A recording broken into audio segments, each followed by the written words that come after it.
Hello and welcome to Tiggy Talks. Today we are here with Jesús Villalobos with AIDS United.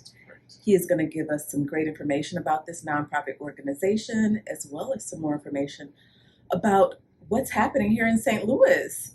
Jesús, thank you so much for joining us at the table today. Thank you, Tiggy. Thank you for having me. I'm excited to be here. Yes, I'm excited to have you.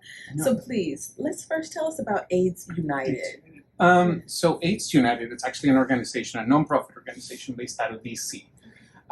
We work with everything from policy, which means we get to educate Congress and with everything that has to do with HIV prevention, social determinants of health, which for those who don't know, those are the barriers that people face when you're growing up, right? From the moment you're born, your community, your religion, even your parents can create barriers into and that dictates how you grow up and your healthcare, right?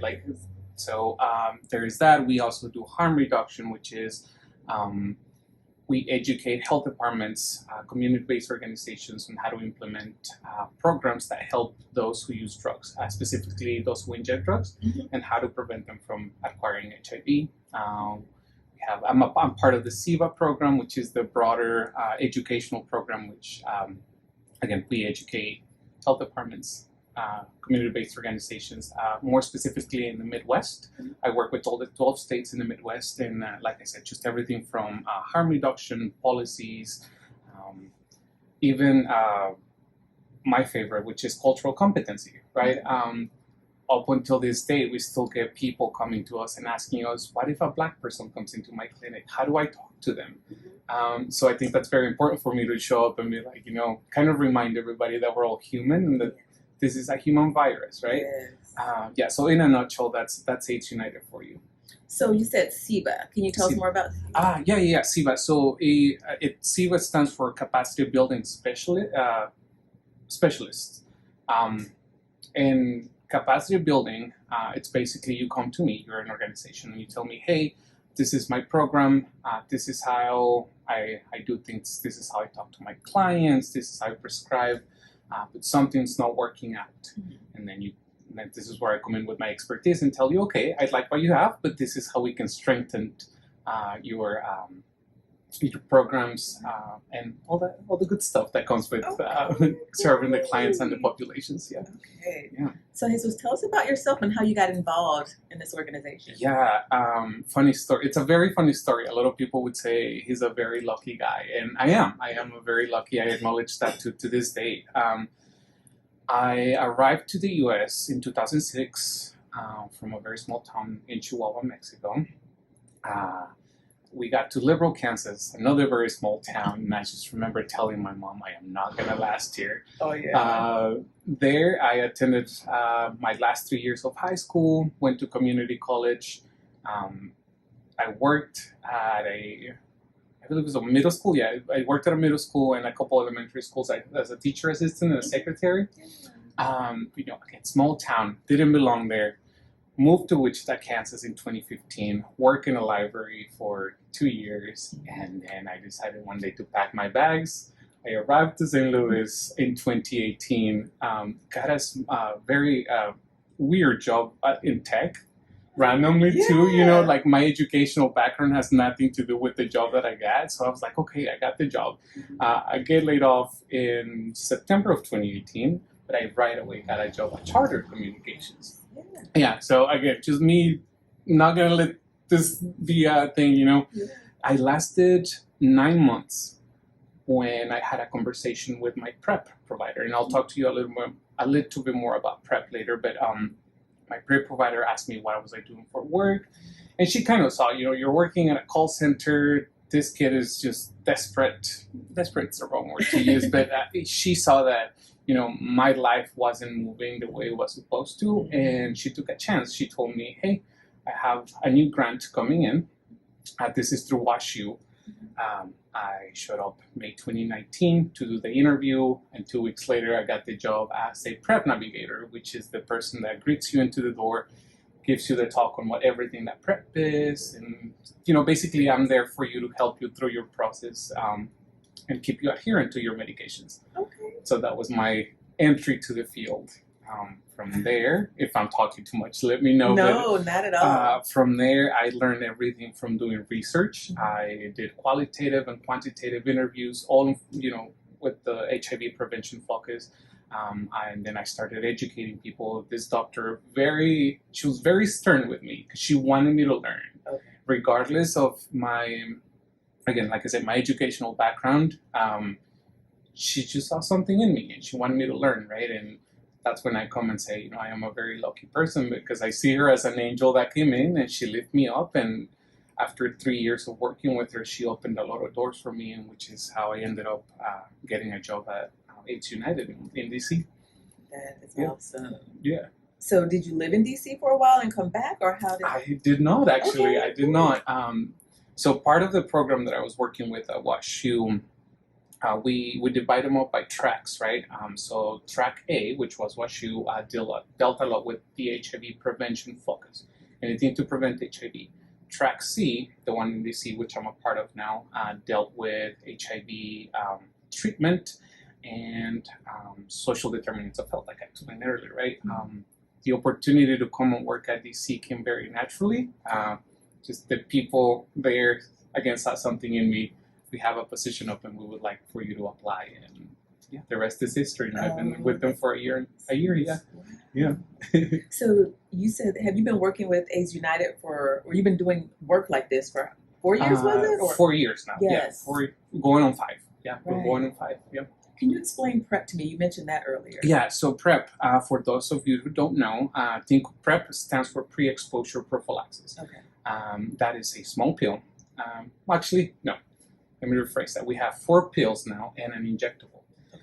Think of that as birth control, but for HIV. Okay. Anybody that takes it daily or anybody that gets the injectable every 2 months, it's 99% protected against HIV, whether you use condoms, whether you inject drugs, doesn't matter. It's mostly sexual, right? For those who don't know, again, HIV has to be transmitted through bodily fluids, with the exception of saliva, but it keeps you protected. Again, think of it as birth control for HIV. Yeah. Okay. Yeah. So it's revolutionizing the way we do things because, as we know, we have to think about pleasure, right? When it comes to sex, we have to think about pleasure. That doesn't mean that we're going to go out there and just not take care of our bodies. But condoms have been around for years, decades now, and they haven't really been doing the job. So, yeah.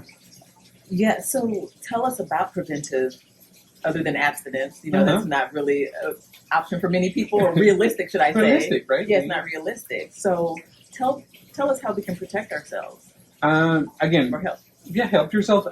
PrEP, like I said, it comes in 4 different pills. You got one called Descovy, another Truvada. There's the generic Truvada. And I just lied to you. It's not 4 pills because I was thinking of the injectable. The injectable is the 4th prevention method. And of course, condoms. Something you do have to think about is that PrEP doesn't prevent against infections, STIs, like gonorrhea, chlamydia, syphilis. Those are treatable, but the PrEP pills and injectables doesn't prevent you against those. So you have to be on the lookout for those. And that's where condoms come in, right? Yeah. Okay. All right, so tell us about what's happening in St. Louis. What's going on with this city? Yeah, I mean, and I can give you some data points. If we look back at 2021, 2022 hasn't been released yet.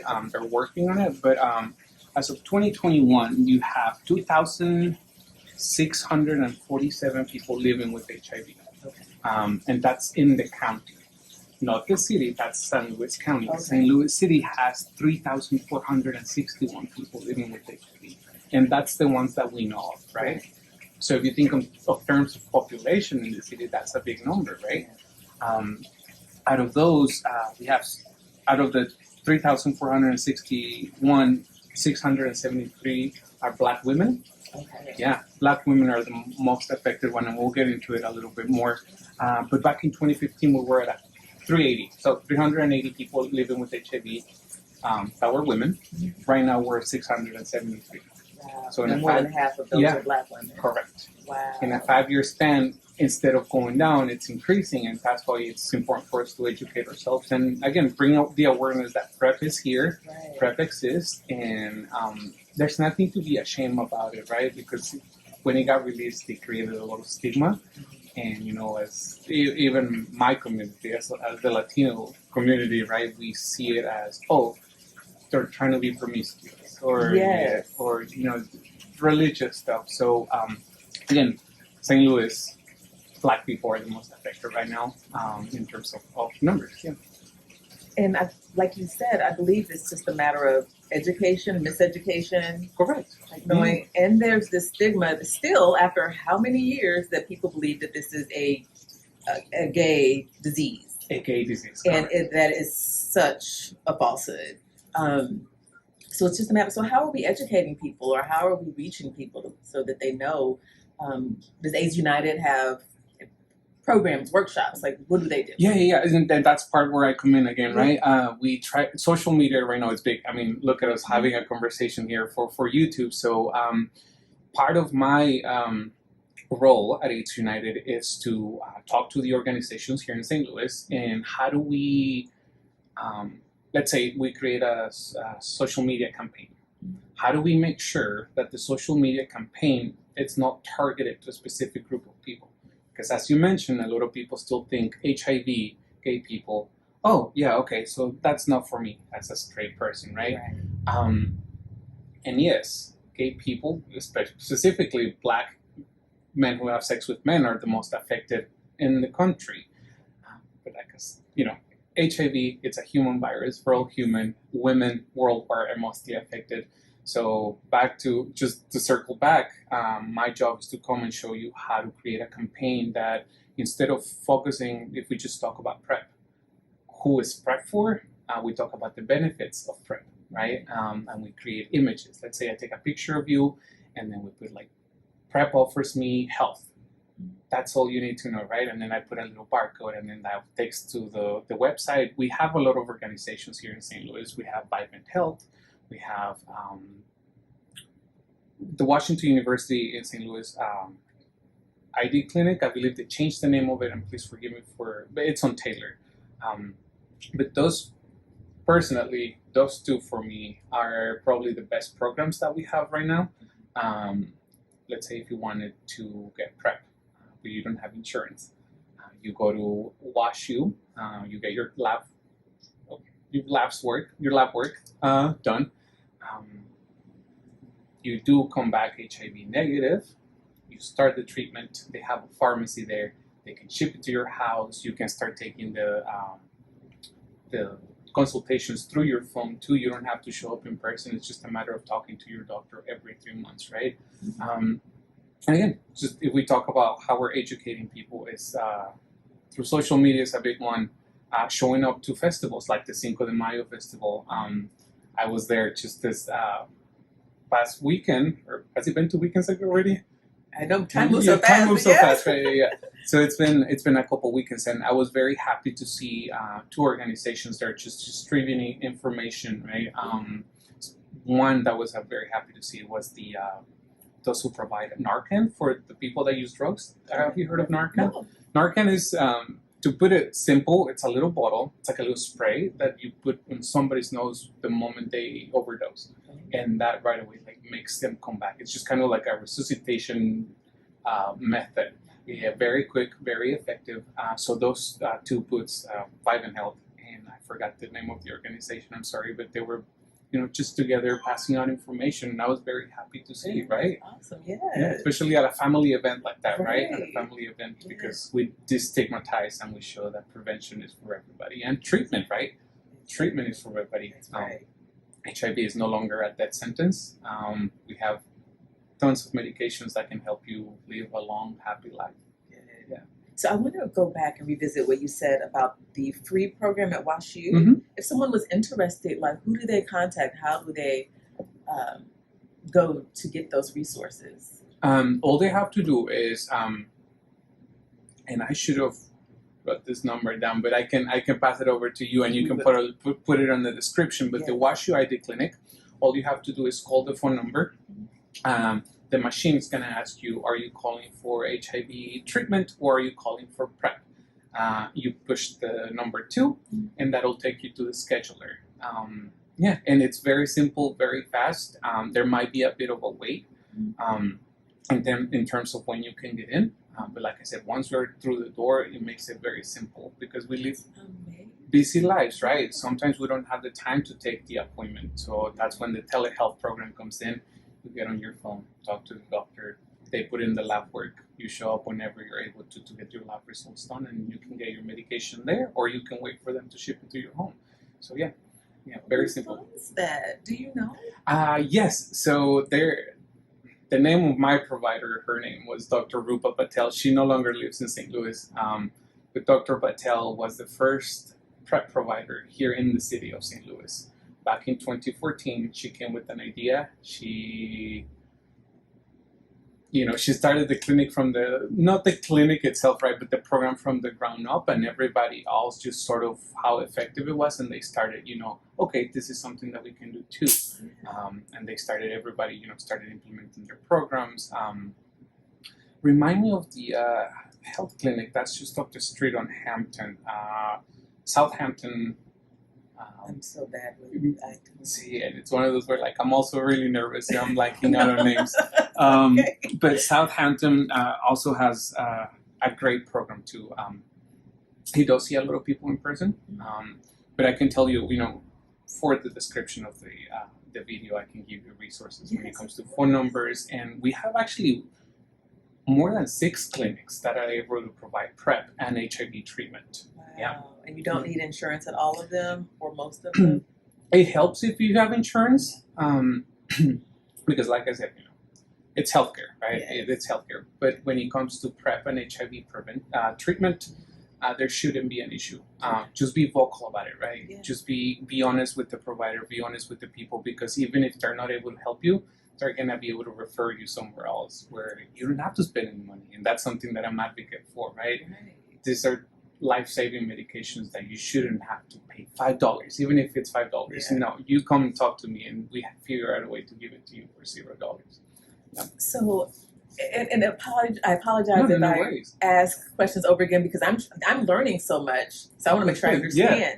So for PrEP, so for someone who is HIV negative or they don't know their status, is PrEP something they should be taking anyway if they're engaging in sexual activities? It's just Absolutely, right? okay, like you said, like birth control. Yeah, birth control, right? So think of PrEP as anybody that engages in sex. Okay. Consensual sex, it's part of human behavior, Yes. right?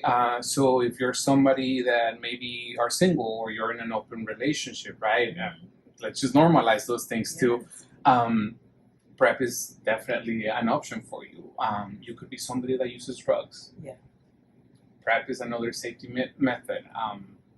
You are somebody that wants to date somebody that's living with HIV, and you're afraid that I don't know. Yeah. PrEP is a really good method for you to just expand your horizons, right? Right. Yeah. So yeah, and I brought up consensual sex. Unfortunately, sometimes that doesn't happen. PEP without the R is also an option. Okay. Yeah, for victims of I don't know if sexual assault is way too big of a word to use here, right? With PEP, God forbid, I'm just going to use you as an example. You go through that unfortunate situation. You show up to the ER, and you tell them, "Hey, I am interested in PEP." They should know what it is. PEP it's a form of PrEP, but you should take it within a window of 72 hours. Okay, after you've been assaulted. Okay. You show up, you go to the ER. It's a month-long regimen. It's very strong pills. It's not going to affect your body. You're not going to have any side effects. If any, maybe the first couple of days are a little nauseous, but that will prevent you. That even if the person that assaulted you was HIV negative, that would still prevent you from catching any I'm sorry, that would still prevent you from, I say catching. See, we shouldn't be using catching, but in terms of community, I think the word catching is still being used. I'm trying to be very political correct here. People understand that yes. word, though. Yeah, I see. Yeah. But it will prevent you from acquiring HIV, right? And that's also something really cool that's coming into just, again, we're normalizing it because people don't know about these things, right? People don't know about this. Yeah. So much. Yeah. And then it's come such a long way. The advancements with the disease have come such a long way. It's no longer that scary, like you said, taboo. And so it's becoming more open to have the conversations, to have the exposure at family events, and things like that. So I'm happy that it's a more open topic. And we've come a long way, right? Yes. We've come a long way. But like I said, we have to remind ourselves that it is no longer a gay disease, right? Exactly. It happens to everybody. It can happen in a split second, right? Yes. Let's say you use a condom and the condom breaks. That can also be life-changing. And unfortunately, here in St. Louis, I remember giving my first HIV positive result to a young kid in a bathhouse. Yeah. 24-year-old black, and I would call him kid. He was 24, right? Or he is 24. Please forgive me. He's 24, but just to get to experience, that result at such a young age, when he could have had all these other prevention methods, along with the condom. That was a little heartbreaking. I think that's something that helped me to get to where I'm at, because I have a lot of groundwork experience, right? Like testing people, guiding people through their prep journeys and even their treatments, right? Because connecting them to a case manager that are gonna help them through. So being that it's not such a death sentence like you mentioned, was he at least? I mean, I'm sure it's heartbreaking. I can't imagine the feeling, but at least did he have some hope?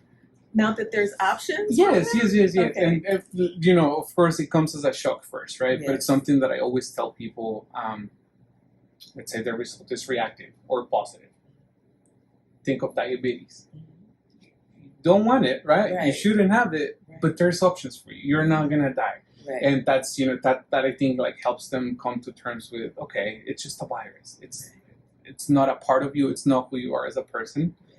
It's not going to dictate how you live your life, but you do have to make sure that we keep your viral load low so that you're able to live a happy life. And like I said, date anybody you can, because it's not going to mark you. It's not going to mark you. Yeah. Exactly. I love that. So I'm trying to think. So do they have any events coming up? I know Pride, again, we don't want to attach it to gay, yes. But I know I enjoy going to the Pride festivals, and there's always a lot of preventive, people passing out condoms and all types of preventive things for everybody, right? So anything else that's coming up that you might be, I guess, advocating at, or? See, I think now that we're in the month of Pride, I say look for those booths that have anything to do with PrEP, HIV. Doesn't matter who you are, right? Because that's going to be a big one. You're going to see them throughout the month, and then you have Power Grove South Black Pride, right? I don't think I know about that. Yeah. When is that? That one I believe happens in June or August. Okay. But again, it's the big Pride event that we have in June. I see that one more as hopefully I don't get in trouble, commercialized, right? Yeah. It's big. You have organizations from all over the place. But Black Pride, it's in the park. It's more community-based. And it's all local. It's all community. It's just walking around, celebrating. And I would highly recommend everybody to look up Black Pride and look out for that one. Yeah. But Pride coming up, that's the big one that people should just kind of attend and get information, get a little more education, and if it's something that's interested for them, like I said, they have the options, and it's affordable. Yeah. Don't listen to what they tell you, because at first they're going to tell you, oh, it's expensive, it's scary, you have to be there every 3 months. No, they have options. And if somebody tells them otherwise, they can reach out to me. And I'll figure, I'll connect them with people that I know. Yeah. And we'll definitely put it in the captions, but how can people reach you? Well, so am I okay to my email right here? Yeah. Everybody, right? jvillalobos@aidsunited.org. It's the fastest way. I'm always working. I always see the emails. And just ask any questions, right? And even if I don't know the answer, like I said, I have a big network of people, very fortunate that it's not only local, but at a federal level, that can help us get through whatever they need to get through. Yeah. And AIDS United is on Instagram. I just looked up AIDS United, the nonprofit organization in general, so you can see everything that they're doing. Their mission is to end HIV? The HIV epidemic, yeah. Okay. Yeah, it's part of, again, and in the HIV epidemic, it's something very big that we're working towards. Our last president gave a lot of money to the cause, and with the promise that we would end the HIV epidemic by 2035. It's a lot of work. Like I said, it comes with education, access to all the medications that we have, and just policy, right? Talking to the government and educating them that some of the laws that they're passing right now are making it very hard for people to access this type of preventative methods and treatments. Why do you think that is? Like, I think it's the fear of the unknown, yeah. you know, and it I believe it's attached still to the gay disease part of it, and to, if you look at back in the 80s, there wasn't much being done. Right. Even when it all just kind of started happening, there wasn't much being done, but that's what we're fighting for. It's just the fear of the unknown, or the fear of, like, that's not important. You know, it's just a virus, let them do their thing. We have other things to worry about, like the economy and immigration and, you know, all this. I understand, but they have to understand too that the economy affects people, yes. Immigration affects people, and that affects their healthcare. Exactly. Right? Exactly. Right. So, just right. Oh my goodness, this is so much information. So I feel like key points to take away, to remember, is that this affects everyone. And like he stated, Black women are disproportionately affected in the city of St. Louis. Yep. Probably city, is it city and county city, in general? yeah. And again, like I tell you, I wrote them down just so that I wouldn't Yes. forget. So we're looking at St. Louis City. African American people, just like humans in general, we have, as of today, 2,033 people living with HIV. African American, not everybody else, just Right. African American. Out of those, 1,230 are women. Wow. Yeah, and that's in the city. So, you know, you can tell how big the gaps are, and how, instead of the numbers going down, they're not going up as high as, you know, other places, but they're going up. They're going up, and we want to stop that from happening, especially with the prevention methods, like I said, PrEP, condoms, and safe sex. Yes, please. And like you said, I lost my train of thought. But yes, so ladies, please listen. Like, this is for everyone: gay, straight, bi, you know, non-binary, everyone. Safe sex. Get tested, because those are numbers. Only the numbers that we know that have been tested. That is correct. I know a lot of people. I know a lot of people personally who are like, well, there's no need, or I have, I'm scared, or it's not for me because I'm not, all whatever reason they have, excuses. Get tested. There are options now. It's not a death sentence. Remember that. There is help. There is help. Yeah, there is help. And get tested. Yeah, thank you for saying that. Get tested. That's the first step. Yes. The knowing. Don't be scared. Don't be scared. Exactly. Yeah. So where can they go get tested? Discreetly, if they need to. Discreetly, if they need to. Anywhere. Okay. Anywhere. One of the things about the WashU clinic is they changed the name from infectious diseases, which I was very glad to, because you don't want to see yourself walking into the infectious disease clinic. I'm like, oh my God, what does this person have? Right. But they changed the name of it to, my goodness, I had it earlier and now I'm blanking out.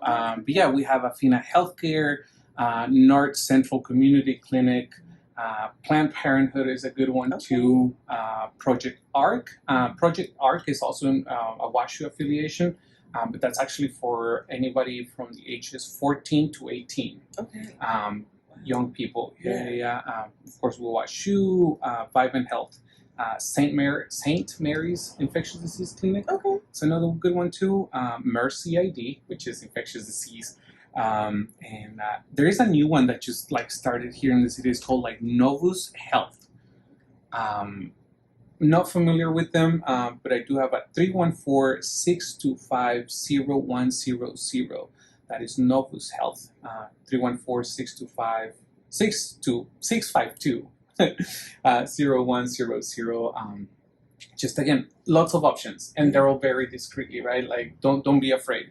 You can go anywhere. You can wear your hats, wear your sunglasses.